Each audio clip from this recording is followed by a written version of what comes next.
Bismillahirrahmanirrahim. Assalamualaikum warahmatullahi wabarakatuh. Alhamdulillah. Wassalatu wassalamu ala rasulillah wa ala alihi wa sahbihi wa man walah. Amma ba'd. Fa ya ibadallah, usi nafsi wa iyyakum bi taqwallahi faqad faza al-muttaqun. Fala tamutunna illa wa antum muslimun. Faqala ta'ala ya ayyuhalladzina amanu taqullaha haqqa tuqatih wala tamutunna illa wa antum muslimun.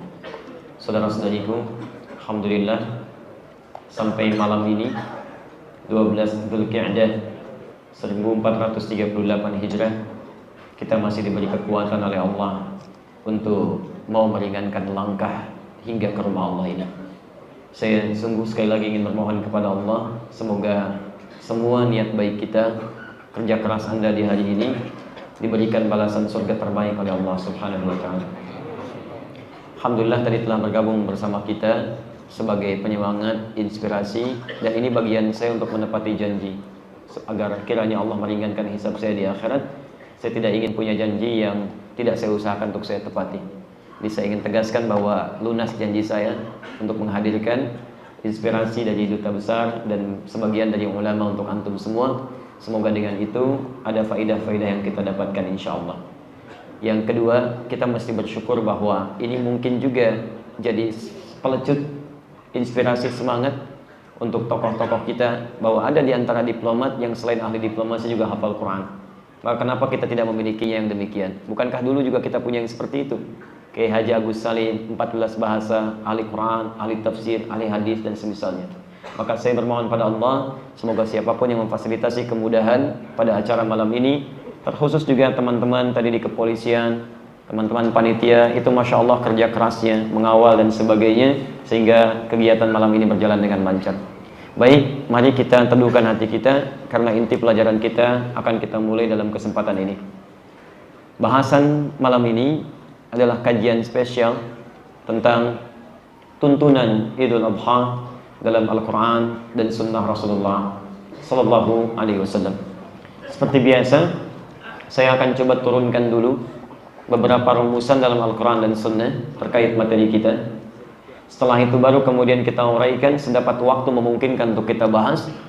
Kemudian dari situ coba kita petakan seperti apa amalan yang bisa kita kerjakan. Lalu beberapa catatan yang mungkin belum antum sempurnakan, insya Allah saya coba siapkan kuota buku terkait materi kita, yang dengan itu insya Allah mudah-mudahan bisa dikirimkan ke Palembang ini dengan izin Allah Subhanahu wa taala. Baik, saya ingin manfaatkan waktu yang ada, saya coba tuliskan dulu beberapa turunan sehingga mudah bagi kita untuk merangkumnya. Ke belakang bisa terlihat insya Allah? Belum saya lihat, belum saya tulis, antum sudah lihat. Hebat ya.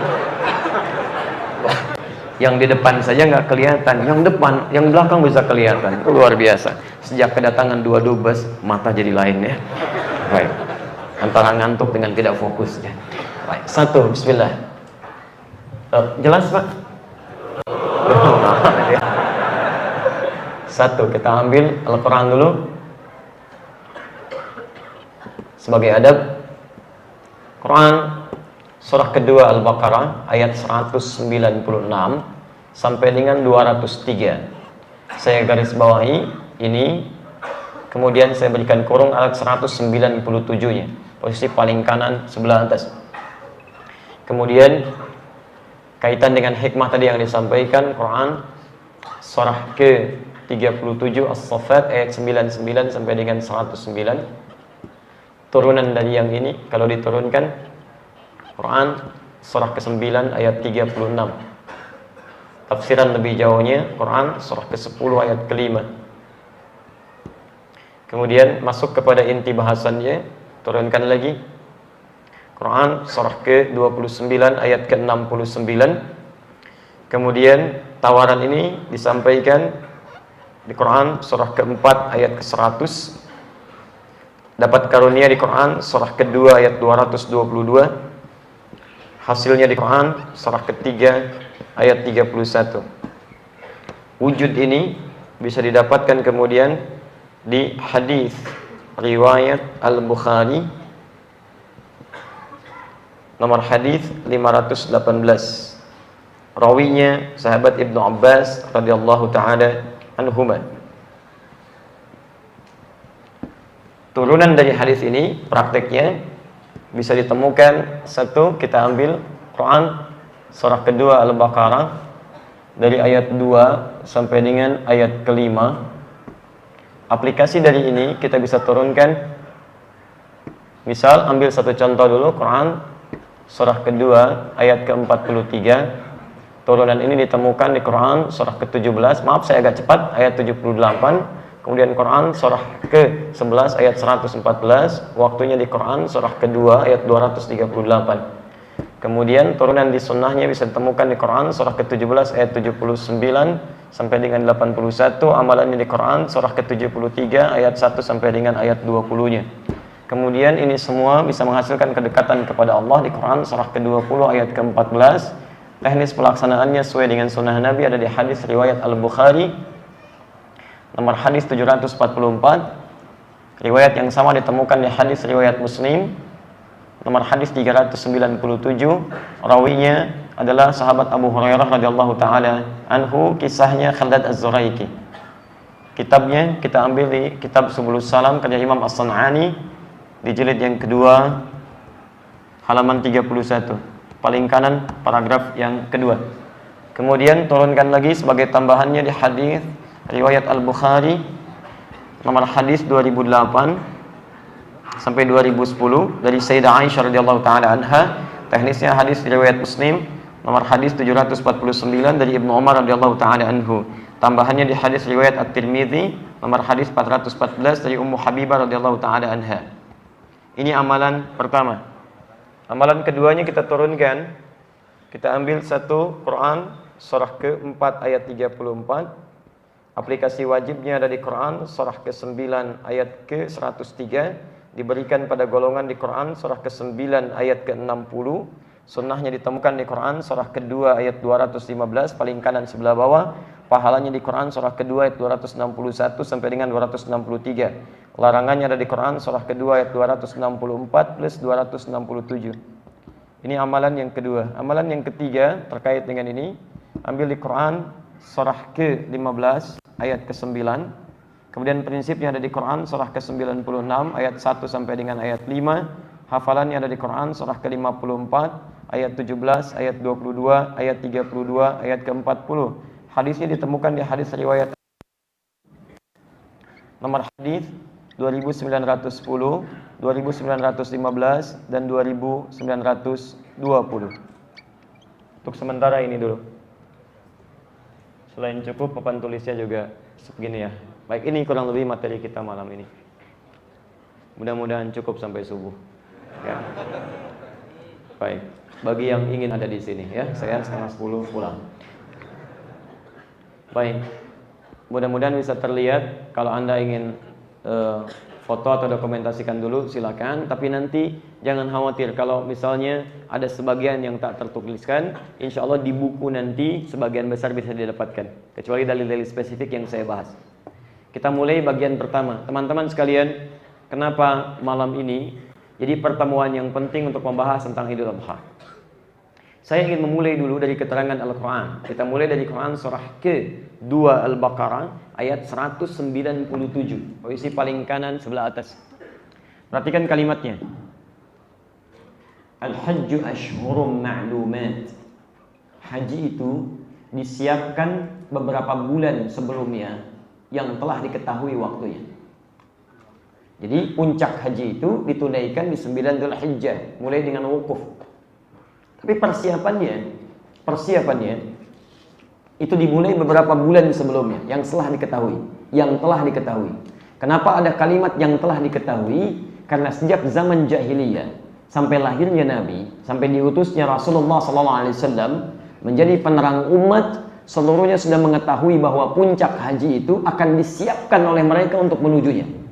Ya, Anda bisa bayangkan, orang jahiliyah saja menuju momentum haji, mereka siap-siap, walaupun cara mereka salah. Dan nanti turunnya Nabi Muhammad diutus jadi Rasul untuk meluruskan cara-cara semua itu.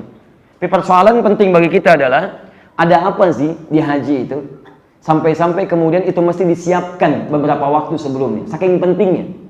Bahkan persiapannya disebut dengan ashhur. Jama' dari kata syahr. Dia ada syahrun, ada ashhur, ada syuhurun. Itu beda. Ada syahrun, Quran, misal kita temukan di surah ke-9 At-Taubah ayat 36. Ada syahrun. Ada syuhur di ayat itu juga. Ada ashhur di Al-Baqarah 197. Kalau disebutkan syahrun, itu berarti 1 bulan. Dalam bentuk bilangan waktu. Bukan bulan fisiknya. Kalau fisiknya disebut dengan qamar namanya. Quran surah ke-10 Yunus ayat yang kelima. Saya tuliskan itu. Walladzi ja'ala syamsa dhiya'a wal qamara nura. Dialah Allah yang menjadikan matahari bersinar, bulan memantulkan cahaya. Teman-teman silahkan Anda analisis. Anda tidak akan temukan kalimat ini di kitab manapun kecuali di Quran. Yang mengatakan matahari bersinar, bulan memantulkan cahaya. Lihat bedanya. Saya punya koleksi kitab-kitab dalam kepercayaan lain. Bahkan yang paling menarik ditemukan kalimat, Masya Allah, Tuhan menciptakan matahari bersinar, bulan bersinar. Quran mengatakan matahari yang punya sinar, bulan memantulkan cahaya. Tapi bulan di sini yang dimaksud bukan harinya, bukan waktunya, tapi fisiknya. Bentuknya disebut dengan qamar. Qamar. Jadi kalau ada namanya Bapak Qamar, Bapak Bulan. Ibu Qamariyah, Ibu Bulan. Baik ya? Tayyib. Kalau disebutkan bilangan waktunya, disebut dengan syahr namanya. 29 sampai 30 hari, 4 pekan itu disebut dengan syahrun. Syahrun. Syahrul, syahrul gunawan. Ya, bulan-bulan penuh dengan gunawan. Waktu. Itu 1 sampai 29, 30 hari. 4 pekan, syahrun. Kalau Anda jamakkan kalimatnya, kalau masa waktunya sangat panjang, kadang bagi kita tidak mudah menghitungnya. Misal, Anda hitung 1 bulan berapa hari? 30 hari, 29 sampai 30. Sekarang 11 bulan, setengah bulan, berapa hari? Agak lambat. Baik, ganti. 9 bulan tambah 23 hari, berapa hari? Jadi kalau kita agak telat kemudian meresponnya, agak banyak bilangannya, membuat kita tidak mudah menjawabnya, maka bentuk jamaknya disebut dengan jam'ul kathrah. Jamak yang menunjuk pada banyak yang tidak mudah menghitungnya, maka dikenal dengan jam'ul kathrah. Istilahnya disebut dengan syuhurun. Syuhur. Jadi jika lebih dari 4, 5, 6, maka kalimat menjadi syuhur. 12 syuhur. 8 syuhur. Ya? Kemudian lebih daripada itu syuhur. Maka Quran menyampaikan, lihat, inna iddatash syuhur. Quran surah 9 ayat 36. Inna iddatash syuhur 'indallahi 12 syahran fi kitabillah. Yauma khalaqas samawati wal arda minha arba'atun hurum. Sungguh jumlah bilangan bulan, ketika disebutkan jumlah bulan seluruhnya menggunakan syuhur. Ditetapkan oleh Allah 12 bulan dalam setahun. Kalau disebutkan banyak sulit terhitung syuhur. Tapi yang paling menarik, kalau Anda ingin jamakkan bentuknya, tapi masih bisa mudah dihitung jumlahnya. Misal, 1 bulan berapa hari? 30. 3 bulan berapa hari? 90. Cepat kan? 2 bulan berapa hari? 60. 2 bulan setengah berapa hari? 65. 75. Masya Allah. Cepat. Cepat. Maka jamaknya berubah dari kasrah jadi qillah. Jam'ul qillah. Rumusnya au. Syahrun, rumus au masuk jadi ashhur. Maka kalimat dirubah jadi syahrun jadi ashhur. Perhatikan, persiapan ke bulan haji. Saking pentingnya ada sesuatu yang sangat penting di bulan haji, bahkan menujunya masih dipersiapkan sebelumnya. Kapan itu disiapkan? Bukan syuhurun tapi ashhur. Orang-orang yang akan berangkat menuju ibadah haji, kata Allah, jangan ujuk-ujuk berangkat sampai ke sana. Tapi Anda mesti persiapan dulu karena ada yang besar di sana. Kalau Anda kerjakan dengan benar, Masya Allah, itu jaminannya bisa surga. Al-hajjul mabrur laysa lahul jazaa illa al-jannah. Haji mabrur itu tidak ada pahala yang setimpal sebanding kecuali surga. Ampunan, surga, cinta, Allahu Akbar. Karena itu untuk mendapatkan itu semua, jangan cuma berangkat sayang. Kata Allah, siapkan dulu supaya hajinya benar. Kapan dimulai persiapannya? Minimal ashhur. Bukan syuhur, tapi ashhur. Pada bulan-bulan yang bisa dihitung. Dan orang Arab memulainya dari bulan Syawal. Syawal, Dzulqa'dah, Dzulhijjah. Karena itulah mereka, bahkan dari persiapan menyiapkan tempatnya, akomodasinya, pelajarannya, maka dimulailah sejak beberapa bulan sebelumnya, khususnya di bulan Syawal. Karena itu antum ada manasik sebelum haji. Bukankah manasik ditingkatkan sejak Syawal? Bukankah keberangkatan disiapkan sejak Dzulqa'dah? Bahkan sudah ada yang berangkat sampai di sana? Itu persiapan bulan hajinya. Maka Allah berfirman, "Faman farada fihinnal hajja fala rafatha wala fusuqa wala jidala fil hajj." Maka siapapun yang bersiap untuk menunaikan haji, maka sebelum berangkat pelajari dulu. Cari bekal terbaik. Karena nanti ada hal-hal yang tidak mudah dihadapi di sana. Fala rafath, jangan berkata kotor. Kalau Allah katakan jangan berkata kotor, artinya di sana nanti akan ada situasi yang memancing Anda untuk berkata yang tidak baik. Labbaik Allahumma labbaik, labbaik kesenggol orang-orang. Labbaik. Keluar kata-kata yang tidak menyimpangkan. Baik kan? Kalimat. Wala fusuq, tindakan yang menyimpang. Ka'bahnya jelas di depan Anda, ini Ka'bah. Awas hati-hati. Tapi tiba-tiba Anda menjadi keliru. Imma penyimpangan dalam hal ibadah atau penyimpangan dalam maksiat. Dalam hal ibadah yang paling fatal, maaf, salah sembah. Ini Ka'bah, kiblat kita. Mohon izin, saya tugas di Mekah tahun 2010. Masih ada yang salah juga ibadahnya. Kemana kemudian dia? Yang paling menarik, dia datang berkunjung ke rumah tempat Nabi dilahirkan. Maulid Nabi. Sekarang jadi muthaf, maktabah qadimah, museum. Jaraknya kurang lebih, kalau kita ambil garis lurus lah dari Ka'bah, ambil dari Hajar Aswad, tarik lurus ke Bukit Sofa, langsung bertemu dengan bangunan coklat. Ya, kurang lebih kisaran 200 meter dari Ka'bah itu. Kalau Anda dari Zamzam, ada sekitar 100 meter belok kanan, lewati Jabal Qubais, di atasnya di sana Raja, persis di sampingnya 50 meter, itu ada bangunan coklat. Nah, tidak sedikit orang datang ke situ kemudian salah kiblat. Tiba-tiba datang ke bangunan, sholatnya menghadap ke tempat itu, padahal Ka'bahnya di belakang dia. Salah, keliru. Karena itu di sana kemudian dituliskan, ada gambar orang ruku, orang sujud, orang nyimpan pakaian-pakaian, dilapkan ke situ ada tulisan, jangan menghadap ke sini, ini tidak benar. Ini keluar dari ketentuan syariat. Dicoret oleh mereka, diberi tanda silang. Dan dengan bahasa Arab, bahasa Inggris, bahasa Urdu, plus bahasa Indonesia. Artinya orang Indonesia pun ada yang salah. Kalau orang Indonesia tidak salah, nggak akan ada tulisan pakai bahasa Indonesia. Buktinya tulisan Jepang nggak ada di situ, gitu kan? Dan seterusnya. Ini teman-teman sekalian, ada yang keliru. Atau maksiat, sayang-sayang. Tanah sudah dijual, kebun sudah dijual, tenaga sudah banyak, nyampe ke sana, salah ibadahnya. Ada maksiat, minimal ria. Ria, sayang, ria itu kan membatalkan amalan. Hajinya belum, baru umrah pertama, sudah ria, sudah gugur amalannya. Quran surah kedua, ayat 264, posisi paling kiri sebelah bawah. Ya ayyuhalladzina amanu la tubtilu shadaqatikum bil manni wal adha kalladzi yunfiqu malahu ria'an nas. Hei orang-orang beriman, jangan engkau gugurkan, batalkan amal soleh yang telah engkau lelah menunnya dengan perbuatan yang merusak, seperti ria, orang infak yang ria. Ada orang salat yang ria. Wa wailul lil musallin, celaka orang salat. Alladzina hum an salatihim sahun, yaitu orang yang lalai dalam salatnya. Alladzina hum yuraun, yang ria. Ini haji umrah ria. Sayang-sayang belum dikerjakan sudah ria, gugur amalannya. Lewat begitu mau tawaf, live, tangan kanannya begini. Subhanallah, alhamdulillah, wala ilaha. Putaran pertama, mama kelihatan. Sayang, udah nyampe sana. Udah nyampe sana. Karena itu sebelum berangkat siapkan dulu manasik yang baik. Saya mohon teman-teman yang dari Palembang atau Sumatera Selatan pada umumnya, tolong sebelum berangkat belajar dengan baik. Saya tegaskan, teman-teman yang ada KBIH, ada travel, antum jangan panik. Bertakwalah antum pada Allah Subhanahu wa taala. Di tangan antum ada amanah besar dari Allah. Antum dipilih bukan yang lain. Maka ini amanah besar dari Allah. Tolong jangan sia-siakan. Saya kadang-kadang suka sedih. Ini mau marah juga sulit. Mau sedih juga bagaimana menuangkannya. Itu kami ada di Mekah saat itu. Tugas. Tidak sedikit beberapa kalangan teman-teman hanya mengejar dunia saja. Itu tidak baik. Ayo berikan tampilan yang terbaik karena ini tamu-tamu Allah Subhanahu wa taala. Apa di antara tandanya? Tidak memberikan manasik yang maksimal. Teman-teman sekalian, saya beri gambaran ya. Ini doa tawaf saja. Itu kan yang sunnah cuma 2. Kenapa diberikan banyak beban? Cuma 2. Dari Hajar Aswad ke Maqam Ibrahim. Yang kedua, dari Rukun Yamani ke Hajar Aswad. Selanjutnya dari sini, Maqam Ibrahim sampai ke Rukun Yamani, itu pakai bahasa kita bebas.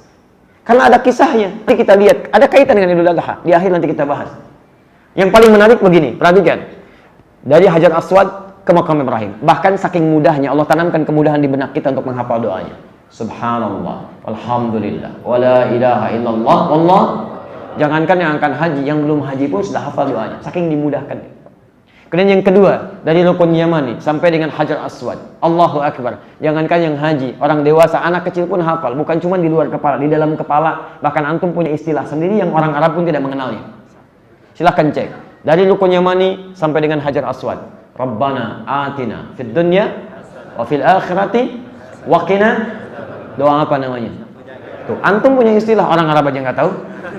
Antum yang punya, doa sapu jagat. Cuman antum, doa sapu jagat. Doa sapu nggak ada jagatnya, doa jagat nggak ada sapunya. Cuman antum hafal. Itu yang sunnah. Dan itu ada kisahnya, jangan sembarangan. Kalau anda benar manasiknya, itu ada anugerah besar di situ. Padahal hajinya belum dimulai. Baru ke Mekah, baru tawaf kudum itu.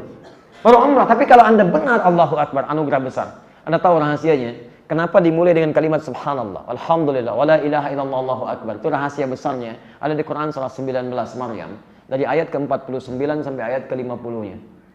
Karena Nabi Ibrahim pernah mengamalkan kalimat subhanallah, alhamdulillah, wala ilaha illallah, Allahu Akbar. Tafsir amalannya di Quran surah ke-6 Al-An'am dari ayat 76 sampai ayat 80. Ketika dikerjakan kalimat itu, diamalkan oleh beliau, apa hasilnya? Teman-teman sekalian, Allah memberikan anugerah terbaik dalam hidupnya yang bahkan menurut manusia mustahil bisa dicapai. Anda bayangkan? Kebayang nggak? Belum saya sampaikan. Lihat sini. Istri beliau, Sarah, itu divonis, maaf, secara medis tidak mungkin punya keturunan. Pertama, divonis menopause. Kedua, maafkan akhwat, divonis mandul, tidak mungkin punya keturunan. Tapi ketika beliau mengamalkan subhanallah, alhamdulillah, wala ilaha illallah, Allahu Akbar, bergulat dengan keburukan, dicela oleh kaumnya, sempat dibakar pula, dimusuhi oleh ayahandanya, diusir umat sekampungnya, tapi bertahan dengan menegakkan kalimat ini. Apa yang terjadi? Wa wahabna lahu ishaq. Maka Allah kabulkan doa-doa yang telah lama beliau sampaikan. Kata orang mustahil, kata Allah nggak ada yang mustahil. Istrinya diberi kabar akan mengandung dan melahirkan. Bahkan langsung nama anaknya Ishaq, yang kemudian diambil menjadi nama wakil gubernur Sumatera Selatan.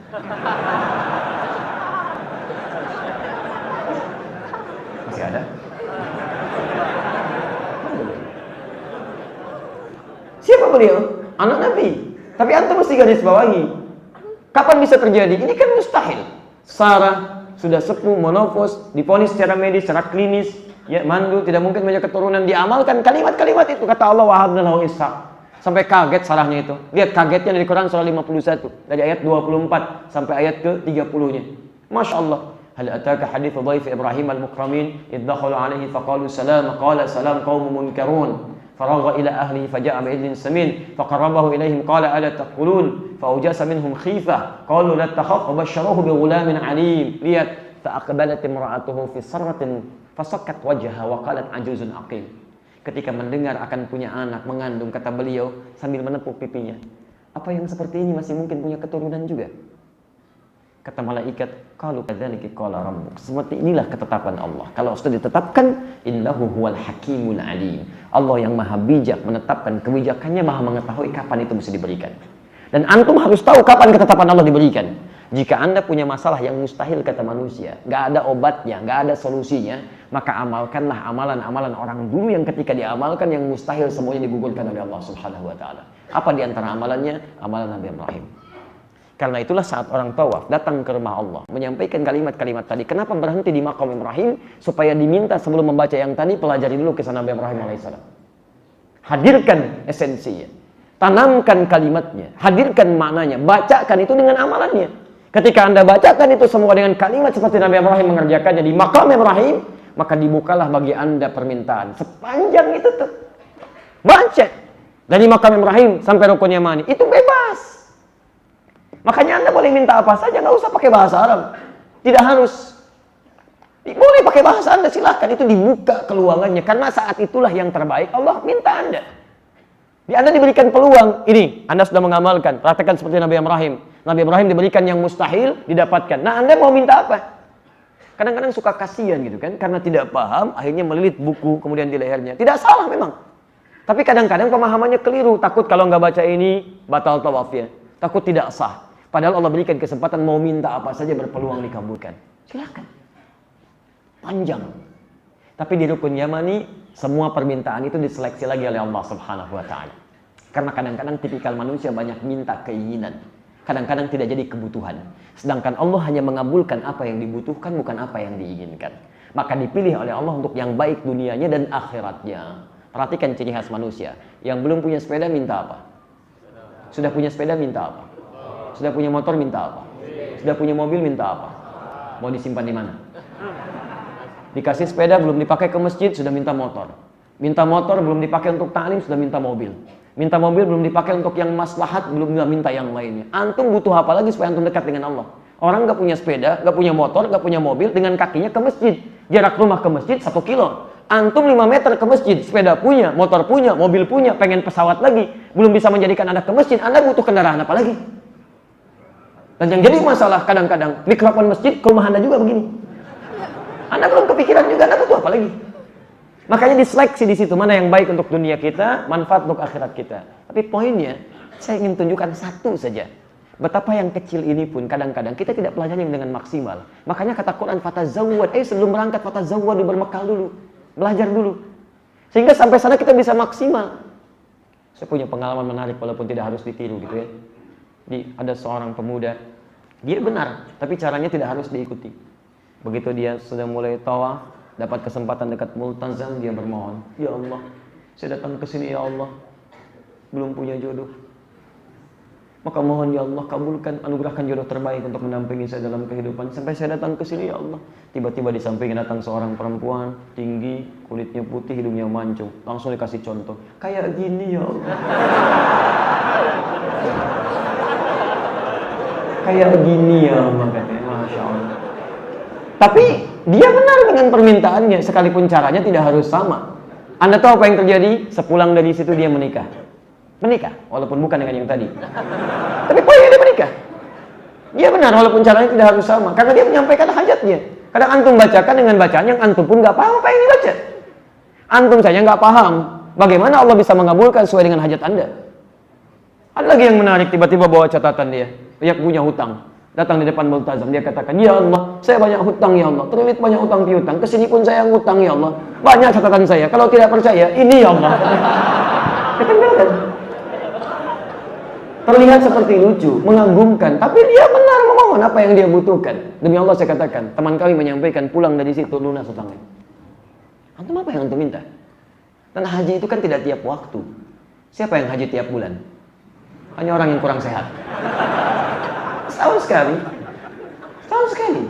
Kapan lagi kesempatannya? Waktunya mustajab, orang baik datang semua di tempat yang baik, keadaan yang baik. Sayang kalau tidak berbekal. Nah sekarang persoalannya, Ustaz, bagaimana dengan kami yang tidak haji? Apa peluangnya? Inilah berita baik ya teman-teman sekalian, dan disinilah persoalan kita akan mulai kita urai. Ternyata Allah berikan kabar gembira melalui Rasulnya Sallallahu Alaihi Wasallam bahwa bagi yang tidak berangkat haji pun ada kesempatan dengan substansi serupa, dengan anugerah yang sama, bahkan luar biasa indahnya. Sayang kalau kita tidak dapatkan anugerahnya. Ada di hadis riwayat Al-Bukhari nomor hadis 518. Kita nanti akan lihat, dan tolong maksimalkan ini. Dan karena kepentingan inilah kemudian ayat haji dengan ayat Idul Adha disandingkan secara kontekstual, keseluruhannya diminta sama-sama disiapkan. Bagi yang haji siap-siap, bagi yang tidak haji pun siap-siap kepada amalan-amalan ini. Apa amalannya? Kita akan bacakan insyaallah. Bismillahirrahmanirrahim. An Ibnu Abbas radhiyallahu taala anhuma. Hadis riwayat Ibnu Abbas radhiyallahu taala anhuma. Kalau ada anhuma berarti beliau dengan orang tuanya. Kalau ada kalimat ini berarti pesan untuk kita bahwa orang tuanya sudah menyiapkan anaknya dengan baik. Kita kapan? Lihat, orang tuanya ini Abbas, paman Nabi. Beda usia 3 tahun dengan Nabi. Anda jangan salah, beliau pengusaha. Pengusaha. Tapi pengusaha yang dibalik kesibukannya masih punya waktu luang untuk ta'lim, mengikuti ta'limnya Nabi SAW. Akhir pekannya beliau mengikuti majlisnya Nabi, alumni madrasah Nabi, sampai hafal 200 hadis. Kalau hafal Quran itu tidak aneh, karena Quran mudah. Tapi hafal hadis tidak mudah. Ya, antum ngapalkan satu ayat dengan ngapalkan satu hadis itu jauh bedanya. Karena Quran punya jaminan kemudahan. Langsung Allah yang sampaikan, 4 kali bahkan. Allah itu kalau sekali menyampaikan tidak usah menunggu yang kedua kali. Tapi kalau 4 kali disampaikan itu tandanya ingin menegaskan tentang kemudahannya. Quran surah 54 ayat 17, ayat 22, ayat 32, ayat ke-40 sudah saya tuliskan. Walaqad yassarnal Qur'ana lidzikri fahal min mudzakir. Sungguh kami telah mudahkan Al-Quran untuk dihafalkan. Maka adakah yang mau menghafalkannya? Saking mudahnya, Allahu Akbar. Anak kecil Pak, 4 tahun, buta matanya, hafal Quran. Mu'adz dari Asyut, Mesir. Ustadz itu kan orang Arab. Baik, orang Indonesia. Fajar, 3 tahun. Lahirnya prematur, beratnya cuma 1,5 kilo. Ya, sebagian syarafnya bahkan terganggu. Kalau ditanya jawabnya telat. 3 tahun, hafal Quran. Ditanya Quran, tidak ada jeda. Seketika jawab. Orang Indonesia, mau cari alasan apa lagi? Nenek 82 tahun, Masya Allah, tidak bisa baca, tidak bisa tulis, hafal Quran. Mau cari alasan apa lagi? Yang tua, hafal Quran. Yang muda, hafal Quran. Yang kecil, hafal Quran. Yang buta, hafal Quran. Yang melihat, hafal Quran. Ini Allah ingin tunjukkan begitu mudahnya menghafal Quran. Kalau disebutkan 4 kali dalam Al-Quran, tidak ada celah untuk meragukannya. Jadi kalau saya tanyakan kepada antum, menghafal Quran itu mudah atau sulit? Mudah. Kalau mudah, kenapa sampai malam ini belum hafal juga? Kalau sulit, di mana kesulitannya? Tapi poinnya ada jaminan, hadis tidak. Hadis tidak. Makanya antum Quran mudah sekali menghafalkannya. 1 ayat nggak sampai 2 menit, 3 detik aja enggak. 1 ayat. Alif lam mim. Dzalikal kitabul la raiba fihi hudal lil muttaqin. 2 ayat nggak nyampe 5 menit, tapi 1 hadis tidak mudah.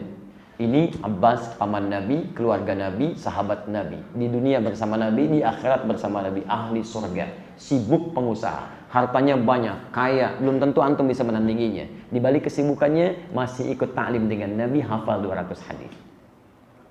Antum sahabat Nabi bukan, paman Nabi bukan, tetangga Nabi bukan, kerabat Nabi bukan, kolega Nabi juga bukan.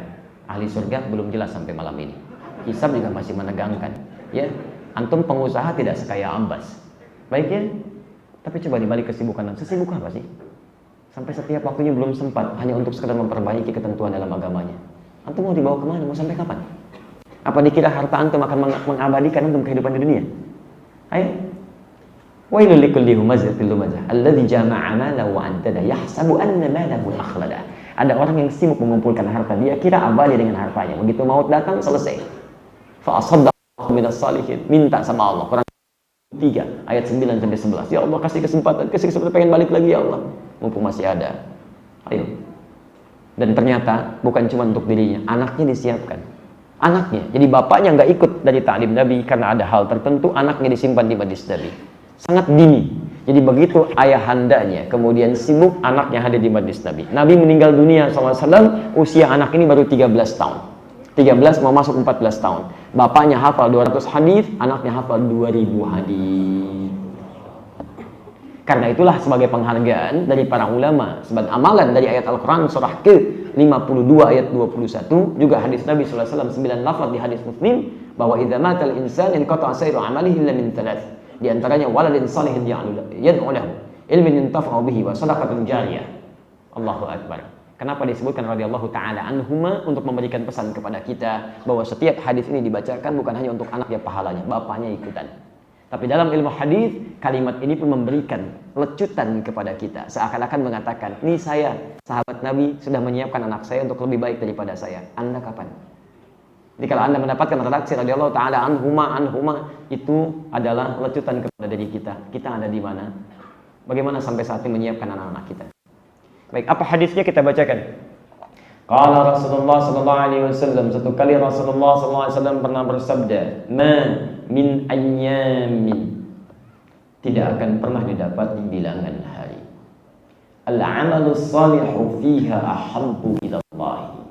Saat Anda mengerjakan amal saleh di hari-hari ini, cuman hari ini saja, maka amalan Anda statusnya akan naik menjadi dicintai oleh Allah Subhanahu wa taala. Dicintai oleh Allah Subhanahu wa ta'ala. Perhatikan sini ya.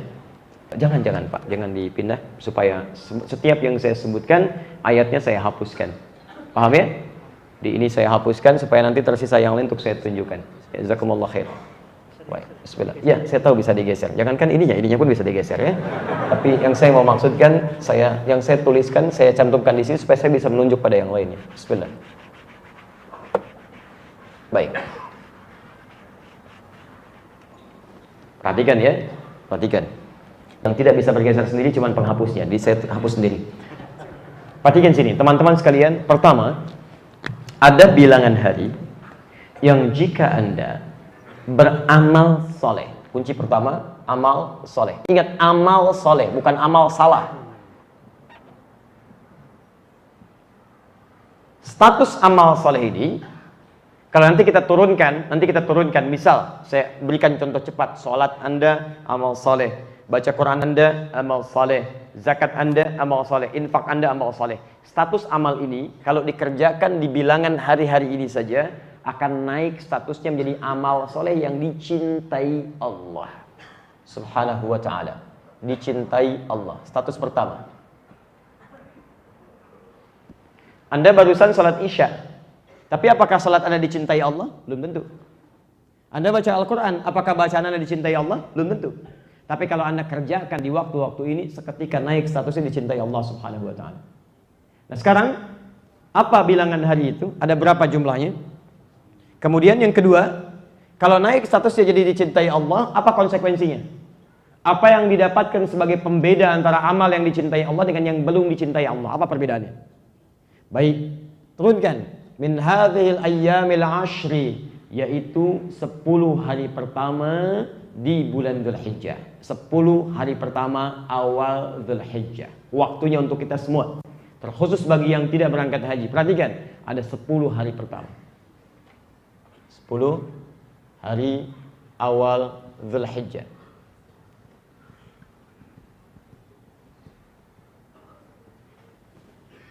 Jadi kalau nanti kita lihat sekarang 10 Dzulhijjahnya insya Allah tanggal berapa nanti? Ya tanggal 10. Tanggal 10 tanggal 1, tanggal 24 bukan. 10 Dzulhijjah tanggal 10.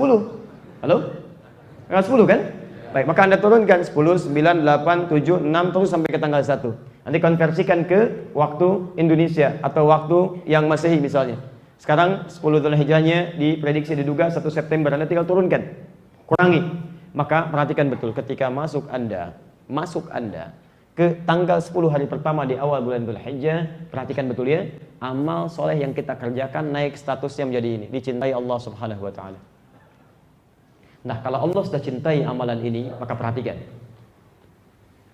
Qulna ya Rasulullah, kami kemudian meminta penjelasan kepada Rasulullah SAW. Ya Rasulullah, wahai Rasulullah, walal jihadu fi sabilillah. Apakah beramal di 10 hari pertama ini yang dicintai oleh Allah bisa ditandingi dengan jihad fisabilillah? Para sahabat langsung menaikkan statusnya kepada amalan tertinggi, jihad fisabilillah. Sama enggak pahalanya? Perhatikan jawaban Nabi. Walal jihadu fisabilillah. Bahkan jihad fisabilillah pun tidak bisa menandingi keutamaan amalan yang dicintai oleh Allah Subhanahu wa ta'ala. Jadi pertama, pahala setiap pekerjaan amal soleh Anda, pahalanya dinaikkan oleh Allah lebih dari jihad fisabilillah. Pahalanya senilai atau lebih daripada jihad. Illa rajulun kharaja binafsihi wa malihi wa lam yarji' min dzalika bi syai'. Kecuali ada satu saja yang enggak bisa ditandingi dengan amalan apapun, yaitu orang yang berjuang segenap tenaganya, dengan nyawanya, dengan hartanya, kemudian dia tidak kembali lagi, meninggal di jalan Allah Subhanahu wa ta'ala. Maka itu tingkat yang paling tinggi. Seperti orang haji berjuang dengan fisiknya, dengan tenaganya, dengan hartanya, dia jual kebun, dia jual tanah. Makanya ketika meninggal, dia dikuburkan dalam keadaan dan dibangkitkan nanti dengan talbiyahnya, labbaik Allahumma labbaik fi sabilillah. Berjuang ketika ada panggilan jihad dengan fisik, dia berjuang menegakkan Islam dan sebagainya, itu fi sabilillah, itu tingkat tertinggi. Tapi ketika tidak ada panggilan itu, sekarang bagi kita tidak ada situasi itu, maka amalan ini, amal soleh yang dikerjakan naik statusnya dan tidak bisa disaingi. Pertama, amalan yang dicintai Allah menghadirkan pahala senilai atau bahkan lebih daripada jihad. Kapan lagi antum bisa temukan itu? Tolong garis bawah ya, bahkan Ramadan pun setiap harinya itu lipat gandakannya itu 10 kali hari biasa. 10 kali hari biasa. Jadi jika Anda baca Al-Quran, satu hurufnya berapa? 10. Di At-Tirmidzi nomor hadis 2910. Man qara'a harfan min kitabillah falahu asyru hasanat. Siapa yang baca satu huruf dari Al-Quran dia dapat 10 kali lipat. Walam aqul alif lam mim harfun. Saya tidak katakan alif lam mim satu huruf. Walakin alifun harfun, lamun harfun, mimun harfun. Alif satu huruf, lam satu huruf, mim satu huruf. Di ketika Anda baca alif lam mim dapat berapa? 30. Ramadan, Al-Bukhari Kitabus Siyam, hadis sahih qudsi, nomor hadis yang pertama di Kitabus Siyam. Wal hasanatu bi asyri amsalha. Setiap kebaikan dikali lagi 10 kali lipat. Ramadan kali 10 lagi. Di begitu Anda baca alif lam mim, hari biasa 30, Ramadan kali 10 lagi 300. Setiap hurufnya 100. 10 hari ini bukan cuma 10, bukan cuma 100, bukan cuma 1000, lebih dari jihad fisabilillah. Mau berapa pahalanya? Lebih daripada jihad. Sedangkan jihad terbaik saja pahalanya surga. Maka ketika Anda bisa menunaikan ini dengan benar, disiapkan dengan baik, maka Masya Allah, nilainya luar biasa. 2. Lihat persamaan Qur'annya. Perhatikan betul ya. Ini persamaan Al-Quran, tidak mudah untuk memahami, tapi saya coba sederhanakan. Quran surah kedua, ayat 222. Saya pelankan sedikit, saya lambatkan uraiannya supaya lebih mudah untuk didengar. Perhatikan. Quran surah kedua, Al-Baqarah, ayat 222. Posisi paling kanan di pertengahan, di ujung ayatnya. Perhatikan. Innallaha yuhibbut tawwabi. 1. Sungguh Allah mencintai orang taubat. Persamaan pertama. Persamaan kedua, perhatikan. Quran surah ketiga Ali Imran ayat 31. Posisi paling kiri sebelah atas. Perhatikan. Lihat ujung ayatnya. Yuhibbukumullah wa yaghfir lakum dzunubakum. Qul in kuntum tuhibbunallaha fattabi'uni. Katakan Muhammad kepada umatmu, jika kalian serius mencintai Allah, ikuti saya. Perhatikan persamaannya. Yuhibbukumullah, Allah akan cintai Anda. Persamaannya 1. Lihat kalimatnya. Cinta Allah, Allah akan cintai. Cinta Allah, lihat. Wa yaghfir lakum dzunubakum, menghadirkan ampunan dosa. Ampunan dosa, saya akan ampuni semua dosa yang melekat kepadamu. Kata Allah, kalau cinta Allah diturunkan, maka konsekuensi pertamanya bukan diberikan dunia, tapi Allah akan ampuni semua dosa-dosanya. Ampunan dosa. Ampunan dosa. Fokus teman-teman sekalian, perhatikan. Di hadis ini, orang yang beramal soleh akan dicintai oleh Allah. Persamaan di Quran surah 3 ayat 31, orang yang dicintai oleh Allah akan diampuni dosa-dosanya. Maka kalau kita ambil persamaan ini, naikkan ke hadis tadi sebagai tafsirnya, maka anugerah kedua di 10 hari pertama ini ada anugerah ampunan Allah subhanahu wa ta'ala bagi semua dosa-dosa kita. Ketika Anda kerjakan amal soleh, cinta Allah diturunkan. Ketika Allah cintai hambanya, persamaannya naik sini. Lihat, maka ampunan dosa diberikan oleh Allah subhanahu wa ta'ala. Dan kalimat dosanya menggunakan bentuk jama', dzunubun. Di Quran ada 2 bentuk, ada dzambun, ada dzunubun. Quran surah ke-40 ayat yang ketiga. Perhatikan. Ketika Allah menyebutkan dosa yang ringan, dosa kecil, ghafirudz dzambi wa qabilut taubi. Ghafirudz dzambi wa qabilut taubi. Dzambun, dosa ringan, 1. Tapi kalau dosanya jadi banyak, bohong iya, mencela iya, fitnah iya, macam-macam iya, terkumpul semuanya, maka dijamakkan kalimatnya dari dzambun jadi dzunubun. Allahu akbar, dzunubun. Perhatikan, bagi manusia umum yang belum dicintai oleh Allah, Allah berkenan mengampuni sebagian dari dosanya. Tapi ketika Allah mengatakan, saya mencintai hambaku, kalimatnya bukan dzambun, wa yaghfir lakum dzunubakum. Yang kedua, Allah ampuni semua dosa-dosanya. Kalau yang semua saja diampuni, maka masih adakah yang tersisa di antara dosa itu? Pertanyaannya, maaf ya, siapa di antara kita malam ini yang tidak punya dosa? Angkat tangan. Ayo angkat tangan. Sedikit. Yang dosanya sedikit, ayo. Ayo kita gantian, antum Ustadz, saya pulang. Yang agak banyak, banyak. Ya saking banyaknya nggak bisa angkat tangan. Sekarang ada tawaran dari Allah. Nih saya tawarkan melalui lisan nabinya. Perhatikan, ada hari-hari tertentu Anda beramal soleh, amalnya ikut naik, kemudian dosa Anda diampuni. Dosa diampuni semua gugur, amalan langsung naik. Jika Anda wafat pada saat itu, beruntung Anda. Beruntung Anda, dosa diampuni, gugur semua dosa-dosa, amalan naik, tingkat lebih daripada jihad. Maka Masya Allah, bukan cuma masuk surga Anda, surga Anda akan tingkat yang paling tinggi langsung bersama para nabi. Quran surah keempat ayat 69. Ulaika ma'al ladzina an'ama Allahu 'alaihim minan nabiyyina was-siddiqina wasyuhada. Ada orang-orang yang diberikan nikmat oleh Allah di surganya bersama para nabi. Dia ada surga biasa, tetangganya orang-orang saleh. Akhi, di mana surganya? Di A. Dengan siapa? Ustaz Fulan. Masya Allah, populer saat di dunia. Depannya siapa? Alim Fulan. Samping kiri siapa? Habib Fulan. Masya Allah. Kalau antum di mana, akhi? Saya di surga B. Dengan siapa? Depan saya Nabi Ibrahim. Samping kiri saya Nabi Yusuf, paling ganteng sedunia. Belakang saya Nabi Musa. Kanan saya Nabi Muhammad SAW. Siapa yang tidak mendambakan itu? Maka orang-orang mendapatkan ampunan Allah Subhanahu wa taala. Kemudian dia juga mendapatkan cinta Allah Subhanahu wa taala, dosanya gugur, amalan naik setaraf jihad, setaraf dengan para syuhada. Ketika wafat dia, surga tertinggi dia dapatkan. Ada tawaran di hadapan kita, yang haji anugerah surga, yang tidak haji pun anugerah amalan yang luar biasa. Maka kalau Anda tidak siapkan persiapan yang bagus untuk menghadapi 10 hari itu, rugi Anda. Demi Allah saya katakan, orang yang mendapatinya saja belum tentu bisa mendapati semua ini. Yang hadir 10 hari pertama bulan Dzulhijjah belum tentu dapat ini. Apalagi yang tidak mendapatinya. Yang paling celaka adalah setelah diberikan kesempatan Anda nggak mau ambil. Barangkali teman-teman sekalian, mohon maaf ya, mohon maaf. Barangkali ini kesempatan terakhir dalam hidup kita.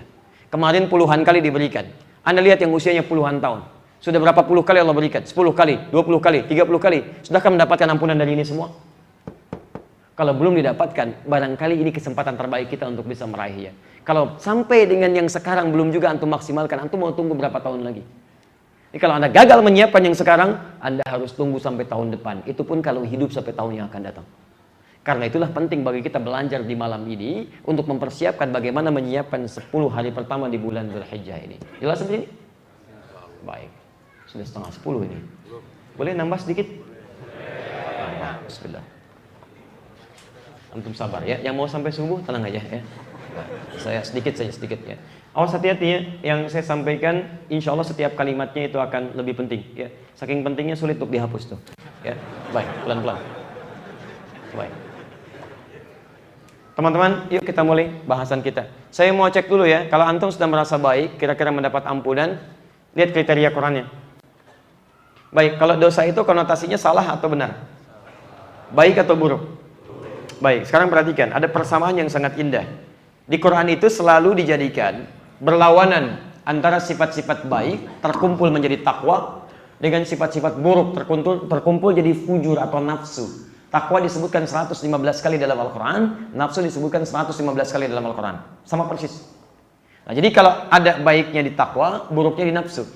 Dari mana tahunya buruknya dari nafsu? Quran surah ke-12 ayat 53. Innan nafsa la'ammaratun bis-su. Nafsu itu cenderung menghadapkan pada keburukan.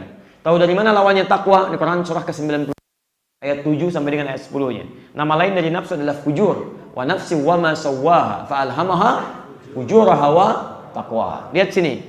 Kalau takwanya naik, qad aflaha man zakkaha, maka akan tenang keadaan kita. Maka ketika ini naik, yang kotor akan turun. Sebaliknya, wa qad khaba man dassaha. Kalau yang kotornya naik, yang ini yang turun. Maka persamaan Quran yang mengatakan orang yang dibebaskan dari dosa artinya ditutup keburukannya. Kalau keburukannya hilang, maka yang baiknya yang muncul. Maka dari itu orang-orang yang diampuni dosanya oleh Allah Subhanahu wa taala maka akan dijaga oleh Allah untuk tidak mengulang dosa serupa. Quran surah keempat ayat 17 sampai dengan ayat 18. Innamat taubatu 'ala Allahi lil ladzina ya'maluna as-su'a bi'alatin tsumma yatubuna min qarib. Orang-orang yang tobatnya diterima, diampuni dosanya, maka dia akan bergegas tobat kepada Allah dan tidak akan mengulang dosanya. Ayat ke-18-nya. Wa laysatit taubatu lil ladzina ya'maluna as-sayyi'at, tidak akan kejadian lagi.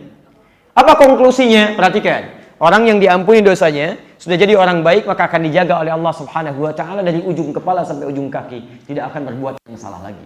Maka matanya hanya akan melihat yang baik-baik, tidak akan melihat yang keliru, dijaga oleh Allah. Quran surah ke-24 ayat 30 sampai 31. Lisannya hanya akan berbicara yang baik-baik, tidak akan saling mencela. Quran surah 49 ayat yang ke-6 sampai dengan bahkan 13 ya. Tidak akan bergibah, tidak akan berdusta. Tangannya tidak akan disentuh pada yang tidak baik. Wailul mutaffifin, as-sariqu was-sariqatu faqtu aydiyahuma. Kakinya bahkan akan melangkah pada yang baik-baik. Quran surah ke-25 ayat ke-63. Quran surah ke-31 ayat ke-18. Untuk mengukur apakah Anda sudah diterima tobatnya dan terbebas dari dosa, coba cek. Mau kesini saja, berapa kali mata Anda lihat yang salah? Itu baru mata. Handphone, aurat di luar, gambar-gambar yang tidak elok, baligo-baligo yang tidak tepat, dan sebagai berapa kali melihat di hari ini saya. Sampai ke ujung kaki. Cek. Kalau ada beberapa kesalahan yang masih kita kerjakan, itu tandanya belum aman. Sekarang kita punya tawaran untuk membebaskan semuanya itu, dan hanya terjadi diberikan di 10 hari pertama di bulan Dzulhijjah. Kita cepat bagaimana menyiapkannya supaya tahun ini tidak sia-sia atau lebih baik bahkan daripada tahun sebelumnya. 1.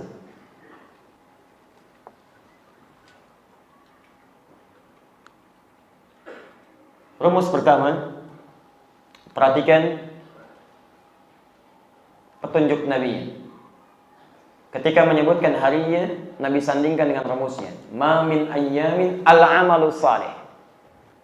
Tidak ditemukan bilangan hari saat amal saleh. Rumus pertama. Di para ulama menyebutkan, ketika Nabi memberikan kalimat amal saleh bersanding dengan hari-hari itu, ini menunjukkan bahwa persiapan kita sebelum masuk ke 10 hari itu mesti mempelajari amal-amal soleh yang kita siapkan untuk diamalkan di hari-hari itu. Perhatikan, bukankah yang menjadikan cinta Allah amal soleh? Bukankah yang menjadikan ampunan Allah amal soleh? Bukankah dituntut untuk mengerjakan amal soleh? Jadi konsekuensinya, pemahamannya, sebelum sampai di 10 hari itu kita harus pelajari dulu bagaimana beramal soleh yang benar. Karena tidak sedikit orang sholat di 10 hari itu, tapi sholatnya nggak benar. Dia baca Quran tapi nggak benar. Dia infak tapi nggak benar. Dia kurban tapi nggak benar. Karena itu tidak menjadi amalan yang naik statusnya dicintai Allah Subhanahu wa taala. Maka sia-sialah itu. Inilah sebabnya kita keluarkan amalan soleh apa yang dicintai oleh Allah, seperti apa mengerjakannya dan bagaimana menyiapkannya. Paham sampai sini? Baik, mari kita rumuskan satu persatu. Pertama, teman-teman sekalian, perhatikan. Di hadisnya disebutkan menggunakan al-amalus salih. Al di sini ini bukan ma'rifah, tapi istighraq. Istighraq. Jangan terjebak dengan istilahnya. Saya menginginkan Anda paham dengan maksudnya. Jadi walaupun Anda tidak tahu istilahnya, tapi paham maksudnya itu lebih bagus, lebih baik. Akan lebih baik lagi paham istilah juga mengerti isinya. Lihat, istighraq itu artinya huruf yang menunjuk pada makna yang komprehensif luas. Semuanya. Tanpa kecuali. Jadi kalau melekat pada satu kalimat diartikan segala, semua. Contoh. Anda baca Al-Fatihah. Ayat pertama yang menggunakan kata al. Ayat pertama di Al-Fatihah yang menggunakan kata al, yaitu kalimat Alhamdulillahi Rabbil Alamin. Saya tanya pada Anda, bagaimana mengartikannya? Alhamdulillah. Bukankah segala? Semua kan? Kalau semua berarti mencakup semua pujian. Tidak menyisakan untuk Anda mengambil pujian itu. Makanya kalau sudah mengucapkan segala puji, berarti Anda tidak boleh mengambil bagian dari pujian itu. Jadi kalau Anda sertakan, Anda akan terkurang. Kalau Anda tambahkan dengan kalimat, tidak lengkap pujiannya. Jadi kalau Anda sudah mengatakan Alhamdulillah, jangan ditambahkan dengan kalimat lain yang mengurangi nilai pujiannya. Masya Allah, anak antum hafal Quran. Kemudian prestasinya bagus di sekolah. Kemudian ibunya mendapat sanjungan dari temannya. Ukhti, Masya Allah, anaknya hebat ya. Masya Allah, hafal Quran, prestasinya bagus. Lalu enti katakan, Alhamdulillah. Semua puji hanya punya Allah, saya nggak punya. Jangan ditambah, sampai sini aja, gak usah ditambahkan. Alhamdulillah, semua karena Allah. Tapi ya orang tuanya juga kita ya berusaha. Malam-malam kita ajarkan mereka. Kalau antum mau seperti itu, malam bangun, tahajud, minta sama Allah. Ya kita sih cuma sedikit, semuanya karena Allah. Kita sih cuma sedikit. Pengen berkurang. Jadi begitu antum tambahkan, berkurang nilainya. Sama, Anda kurangi, nilai tidak sempurna. Anda diuji dengan penyakit, terpeleset, jatuh masuk rumah sakit, kaki patah, sudah dipen, sudah fine, pelan-pelan latihan jalan, datang teman, Masya Allah. Bagaimana akhi, sudah bisa jalan? Alhamdulillah, segala puji hanya milik Allah, cukup. Alhamdulillah, ya walaupun sedikit-sedikit, ya gak usah pakai ya. Alhamdulillah, walaupun sedikit, gak usah pakai walaupun. Walaupun meskipun ya senantiasa dan sebagainya, hilangkan kalimat itu. Sudah, Alhamdulillah, sudah selesai. Sudah. Biasanya setan nanti mancing-mancing supaya keluar kalimat-kalimat yang membuat pujian itu jadi bertambah. Bertambah dari sisi antum, berkurang dari sisi Allah Subhanahu wa ta'ala. Ustaz, Masya Allah, tadi begitu bagus ceramahnya. Alhamdulillah.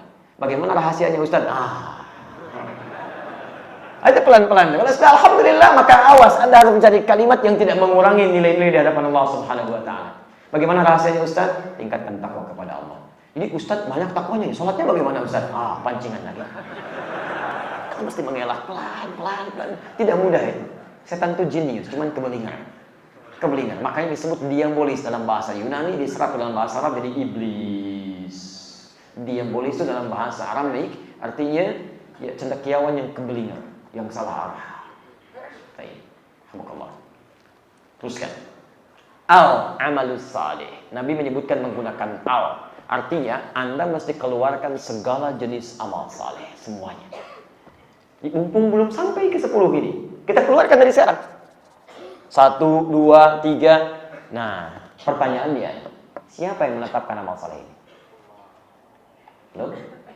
Kalau tidak tahu katakan. Sudah setengah 10 lewat, jangan kelamaan berpikirnya. Waktunya cepat ya. Semakin Anda banyak pikir, semakin habis waktunya. Ya kan? Jika tidak tahu katakan. Siapa yang menetapkan amal saleh ini? Bukan Allah wa'ala. Bukan.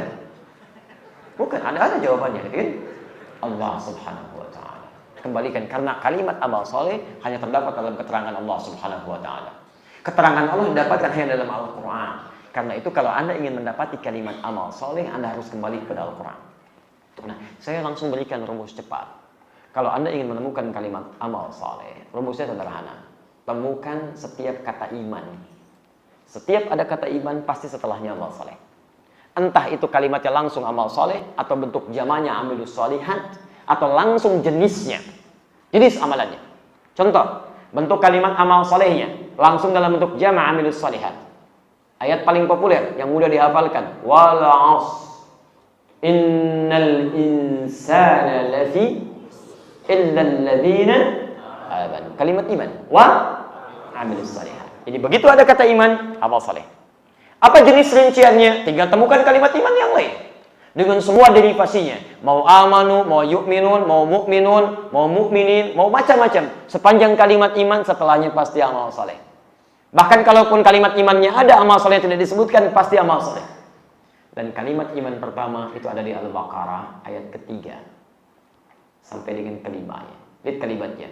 Alladzina yu'minuna bil ghaib wa 1 2 wa mimma razaqnahum 3 walladzina yu'minuna bima unzila ilaihi. Yang keempat yang bil akhirati hum yuqinun. Kalau lakukan itu semua, bahagia kita. Cinta Allah didapatkan, bahagia kehidupan. Ulaika ala hudan min rabbihim wa ulaika humul muflihun. Nah, ini baru contoh sebagian, kita keluarkan dulu. Perhatikan. Kita ambil malam ini sebagai contoh saja. Nanti tugas Anda untuk mengeluarkan semuanya. 1, contohnya sholat. Wa yuqimunas shalah. Perhatikan rumusnya. Awas, hati-hati. Saya bukan ingin bicara sholatnya. Sudah banyak kita bahas ini. Sudah saya terangkan panjang dan lebar. Dan panjang dan lebar sama dengan luas. Begitu diterangkan kembali semakin luas bahasan. Jadi saya mau padatkan seketika. Perhatikan, bukan sholat yang ingin kita bahas banyak. Tapi kalimat yuqimunnya. Yuqimun. Derivasi dari kata aqama, yuqimu, iqamah, aqim, aqimu, yuqimun, yuqim, yaqim.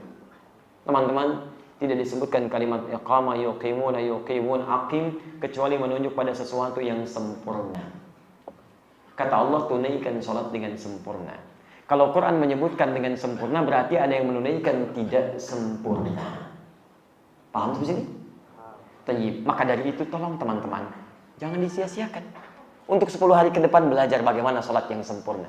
Bahkan saking pentingnya kesempurnaan ini diberikan isyarat sebelum sholat. Ayo, panggilan sholat apa namanya? Adzan.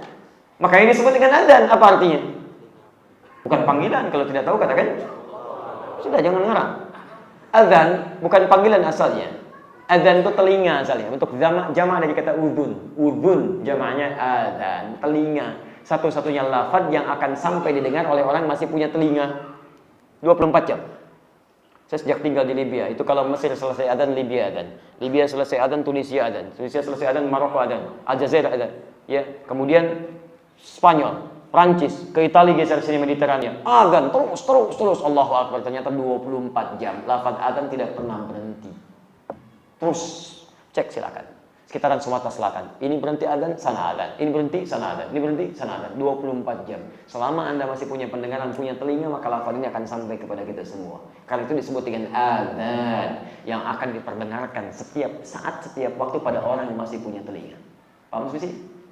Karena itu tidak sedikit orang yang dapat hidayah dari sini. Dan tidak ada alasan untuk menolaknya. Diperkenalkan kalimat Allah, Allahu Akbar, Allahu Akbar. Diperkenalkan kalimat syahadat, asyhadu an la ilaha illallah. Dan tidak sedikit orang dengar adzan tiba-tiba masuk Islam. Orang lihat salat masuk Islam. Dulu di Amerika itu ada mahasiswa di satu flat orang Indonesia, satunya lagi non Muslim. Yang Indonesia ini saya sarankan teman-teman ya untuk mempraktekkan ini. Mudah-mudahan jadi hidayah bagi yang lainnya. Dia senang dengan nilai keislaman. Begitu di flatnya yang dibuka itu channel 1 dari Mekah itu. Dia lihat Masya Allah, waktu itu sedang lihat salat Isya, persiapan Isya berjamaah. Apa yang terjadi? Anda bisa bayangkan. Begitu temannya datang, tadinya iseng aja nanya. Itu di situ, di Masjidil Haram, kata yang muslim ini, menurut kamu ada berapa jumlahnya? Orang yang siap-siap sholat. Kata teman kami ini, yang tadi disebutkan, dia katakan ya paling ada ribuan lah.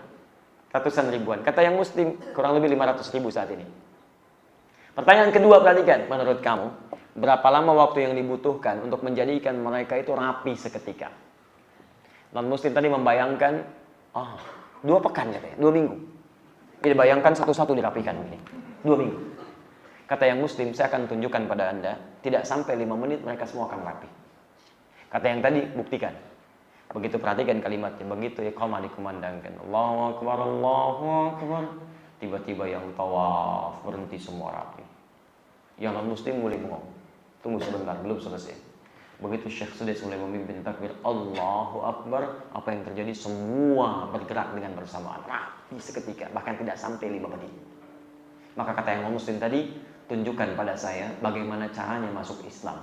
Karena agama ini bukan buatan manusia. Mustahil ada kreasi manusia bisa merapikan orang ratusan ribu orang tidak sampai 5 menit, mustahil. Ini bukan buatan manusia. Anda bisa bayangkan orang nonton sholat Isya masuk Islam. Antum sudah Islam dipanggil Isya, masih telat juga. Ayo luar biasa. Azan. Tapi ketika antum mau datang sholat, perkara berbeda. Tunaikan dengan sempurna. Saking inginnya Allah sempurna dalam sholat kita, saking besarnya pahalanya, ada iqamah.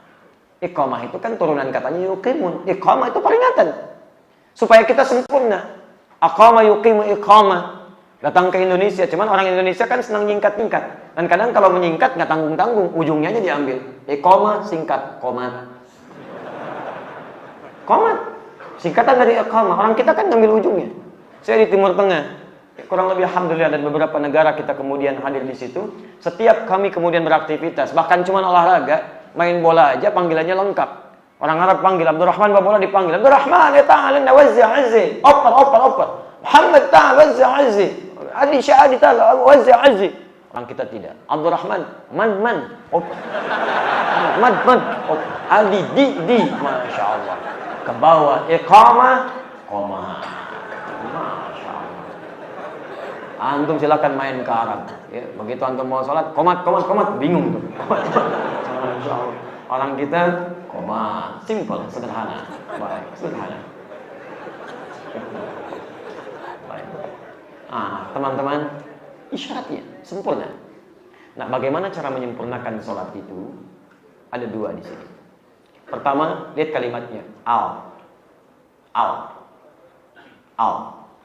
yang melekat pada kalimat sholat itu di sini bukan istighraq, tapi ma'rifah, ta'rif. Hal yang menunjuk pada ketentuan khusus dengan aturan yang jelas berbeda dengan amalan yang lainnya. Dan Anda mesti jeli melihat bahwa semua kalimat salat dalam Al-Quran yang bermakna ibadah, itu umumnya seluruhnya menggunakan alif lam. Kalaupun alif lam ditiadakan, dhamirnya muncul. Lihat, kalimat pertama Al-Baqarah ayat 3. Alladzina yu'minuna bil ghaib wa yuqimunas shalah. Ayat 43, wa aqimus shalah. 45, wasta'inu bis sabri was shalah. 153, ya ayyuhalladzina amanu ista'inu bis sabri was shalah. Al-Ankabut ayat ke-45, utslu ma uhiya ilaika minal kitab wa aqimis shalah. Quran surah 17 ayat ke-78, aqimis shalah. Quran surah 11 ayat 114, aqimis shalah. As. Seperti artikel the dengan bahasa Inggris, car, banyak di luar tuh. Umum. Tapi kalau saya katakan the car, yang ini, bukan yang lain. Khusus. Karena itu teman-teman, saya kalau bahas terlalu panjang. Tapi nanti insya Allah setiap Sabtu pekan pertama, ada kajian tersambung dengan Akhir TV, itu kajian tentang fikih sifat salat Nabi SAW.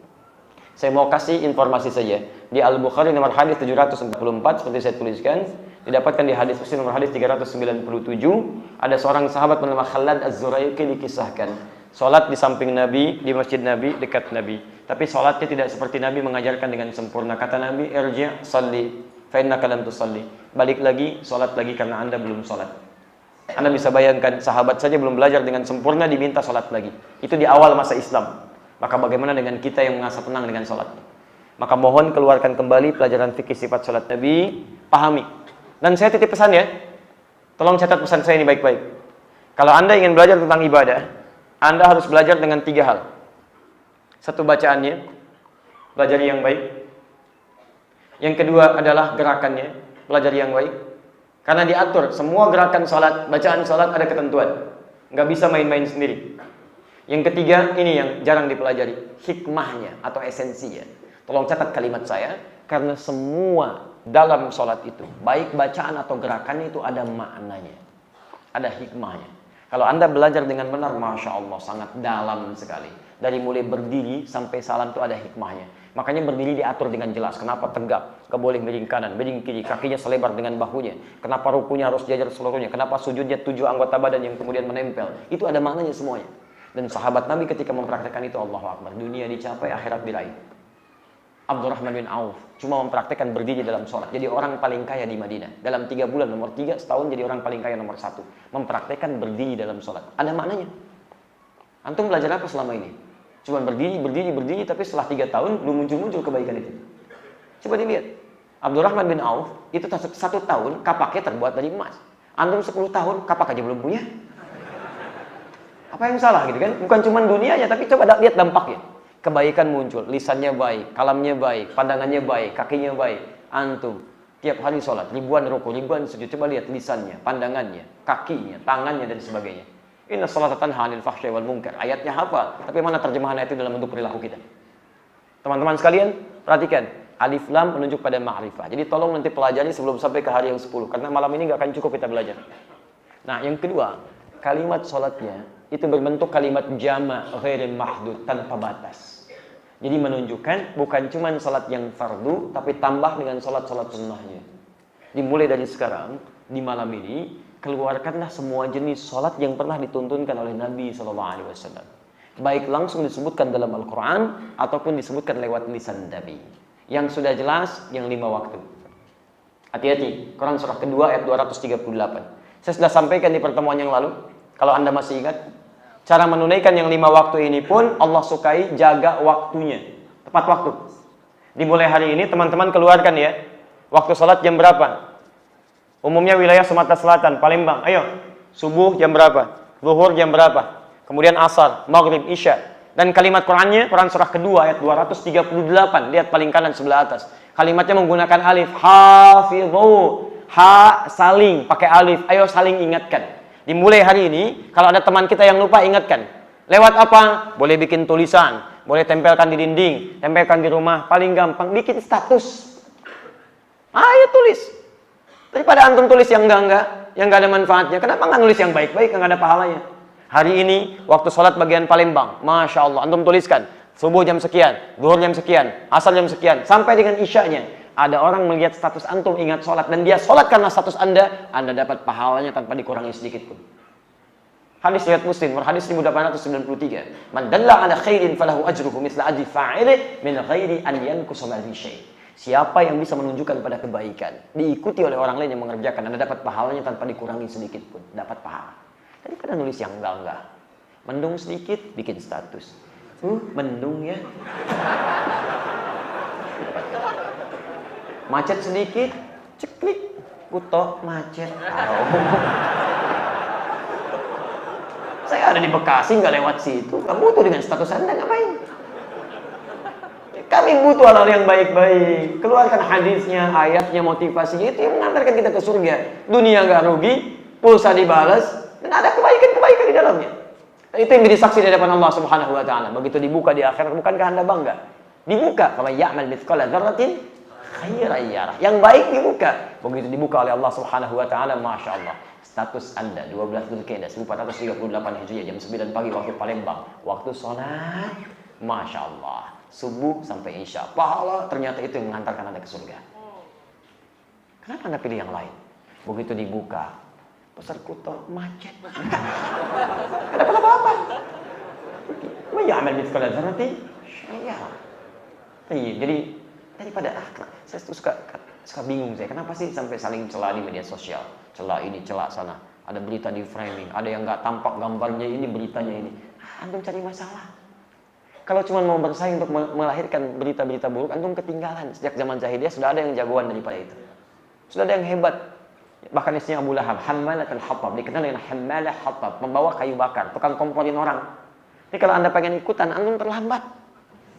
Dia sudah jadi ahli neraka, antum pengen ikutan, saingan antum jauh. Jauh, keterlaluan antum, jauh. Sudah disebutkan, dia ahli neraka, suami di neraka, istrinya di neraka, membawa kayu bakar, dan dia jadi kayu bakar di neraka. Terus tiba-tiba antum datang, antum pengen ikutan.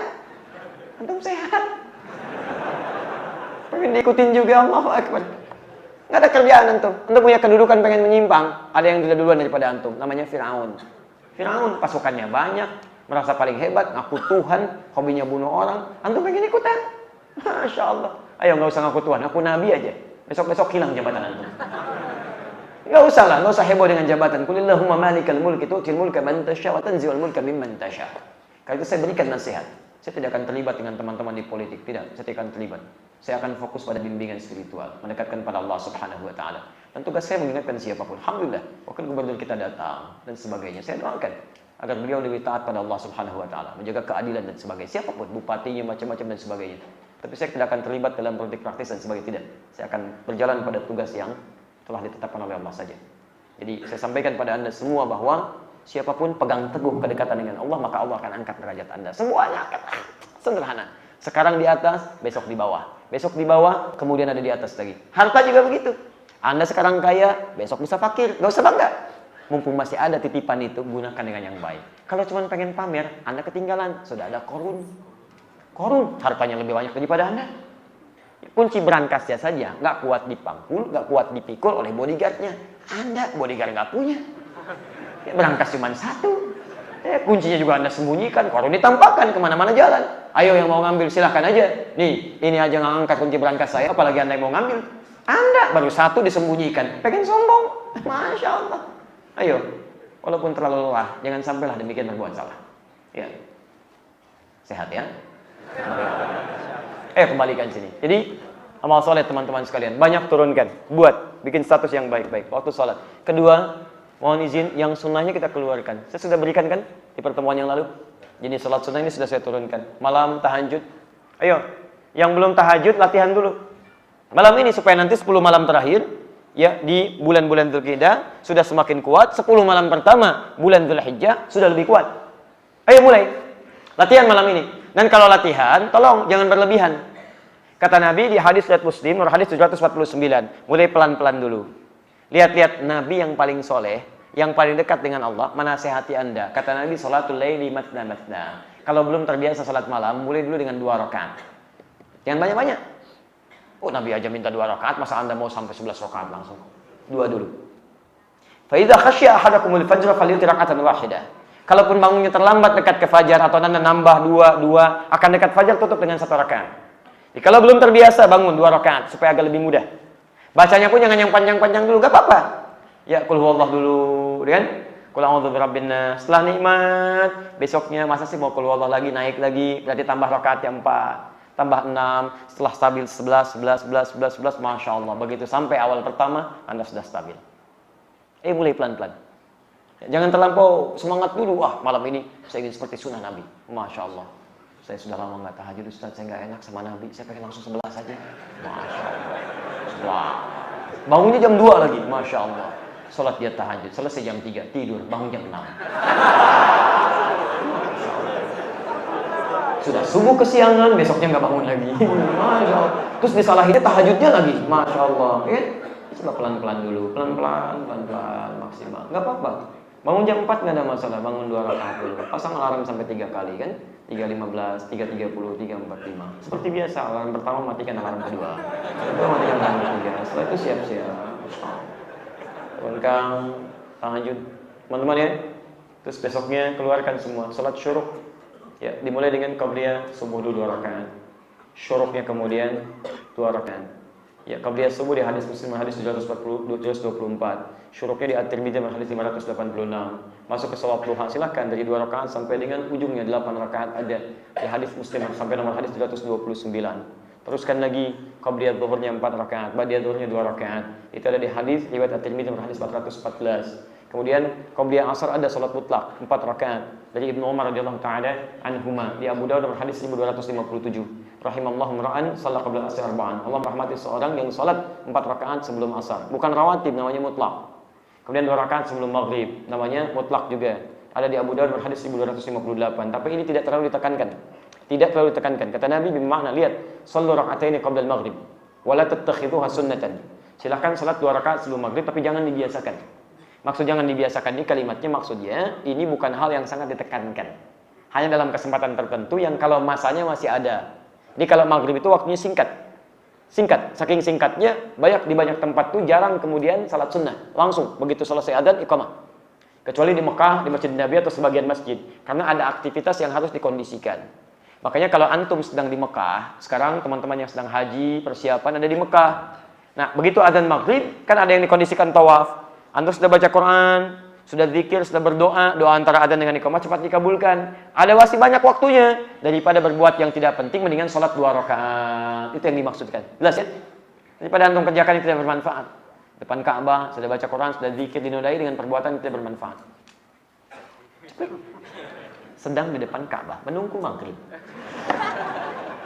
Habis sama Anda. Saya kira itu dulu untuk sementara yang saya sampaikan. Jika benar dari Allah dan Rasulnya akan diamalkan. Kalau salah dari saya pribadi mohon dimaafkan. Saya tutup. Subhanakallahumma wa bihamdika asyhadu an la ilaha illa anta astaghfiruka wa atubu ilaik. Wa akhiru da'wana alhamdulillahi rabbil alamin. Wa afu minkum. Assalamualaikum warahmatullahi wabarakatuh.